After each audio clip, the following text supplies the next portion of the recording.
Welcome to part 6 of Fish in Sicily. I'm here on a pile of rocks on the beach.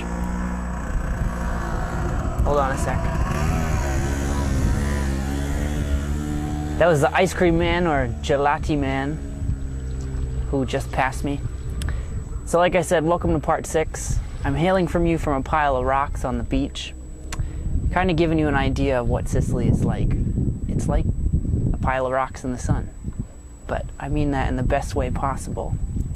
Yesterday I got to see one of their more famous piles of rocks at the Valley of the Temples up in Agrigento. So we went in mid-afternoon and it was still very much a scorcher. I think it was about 90 degrees, and when you get there, there's this long gravel path leading up to these ancient Greek and Roman temples. So the first one hits you like a punch in the face. It's enormous. And coming in the afternoon, the light was this golden orange amber color, so it lit the temples really beautifully against the stark blue sky in the afternoon. So looking back, I was just overwhelmed because we only had an hour, and the temples are enormous and they're so pretty. I've never been around ancient architecture before either, so at first when you get up close to it, you're like, this is it. It's all crusty. But when you step back and see yourself moving through these old ruins, it takes you back to that time. And at first when I got there, I was really ticked off because there was scaffolding around the first one, this really large building. It's about the size of a supermarket, this temple. Because on the back of the scaffolding, there was like a faux painting or a trompe-l'oeil of what the temples used to look like. But then I got really excited because it showed what the temples actually looked like. Because most people think all temples in Rome and Greece were white and stark, but they're not. They're just that way now because all the colors have been stripped from them. They're actually really bright colors, like bright blues and bright reds.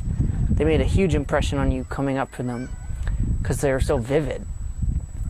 So we kept walking, and I got to see areas where they would sacrifice animals and chop off their heads, and the blood would drip down into this well that would be for the gods. That was pretty cool. We got to see some living quarters. And as you walk, you get to see this enormous view of Agrigento and the coastline on either side of you.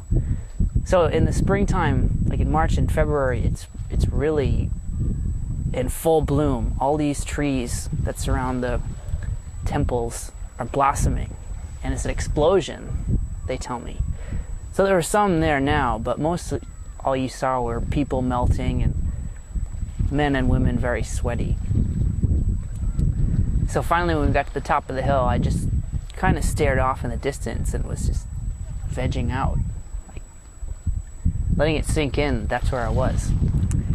Also, the light in the Mediterranean, in particular at the temples at that time of day, is so striking. You have to kind of be there to see it. But that was my favorite part, just being around that amber light. So that's all I have to say about the temples. So thanks for joining me for this episode. I will see you next time. Ciao.